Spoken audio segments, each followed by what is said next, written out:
ருத்வி பாப்பா வந்து நடக்க ஆரம்பிச்சிட்டா. பட் ஸ்டில் இந்த செப்பல்லாம் போட்டுக்க மாட்டேங்கிறா. போட்டுட்டு நடக்க முடியல, அவளுக்கு புதுசாக இருக்குது.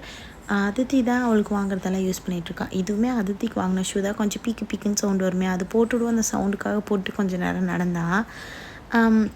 நான் முன்னாடியே வீடியோவில் சொல்லியிருந்தேன், நான் வந்து ஒரு பிஸ்னஸ் பண்ணணும் அப்படின்னு சொல்லிட்டு இருந்தேன். அதே மாதிரி நான் கொஞ்சம் அதை ஸ்டார்ட் பண்ணிட்டு அது கொஞ்சம் ப்ரொசீட் ஆகி போய்கிட்டும் இருக்குது. கொஞ்சம் வந்து நான் ஸ்டாக் பண்ணியிருக்கேன். நான் வந்து தானா ஃபேப்ரிக் வந்து இது பண்ணி நம்ம மேனுஃபேக்சர் பண்ணுறதா பண்ணிகிட்ருக்கேன். எனக்கு வந்து நிறைய கலெக்ஷன்ஸ் நம்ம கைக்கு வந்ததுக்கப்புறம் தான் நான் இன்ஸ்டாகிராமில் எல்லாம் போஸ்ட் பண்ணலாம் அப்படின்ட்டு இருக்கேன். சேல் பண்ணுறதுக்கு ஸ்டார்ட் பண்ணணும். ஸோ அந்த வேலையெல்லாம் கொஞ்சம் நடந்துகிட்ருக்கு. இது வந்து கொஞ்சம் ஸ்டாக்ஸ் வந்து என் கைக்கு வந்துச்சு. சரி, அதெல்லாம் பிரித்து பார்த்துட்டு இருந்தோம் நானும் என் ஹஸ்பண்டும். இந்த மாதிரி ஒரு விமன் கிளாத்திங்கில் ஃபேஷனில் வந்து நான் பிஸ்னஸ் பண்ணுங்கிறது இப்போது எனக்கு நான் சின்ன வயசுலேருந்தே ஸ்கூல் படிக்கிறப்போ இருந்தே காலேஜ் முடிச்சப்பறம் ஸ்டார்ட் பண்ணணுன்னு இந்த மாதிரி நிறைய டைம் ஸ்டெப்ஸ் எடுத்து வச்சு என்னால் கொண்டு போக முடியல. ஸோ இப்போ ஸ்ட்ராங்காக இறங்கியிருக்கேன். கண்டிப்பாக சக்ஸஸ்ஃபுல்லாக கொண்டுட்டு போவேன்.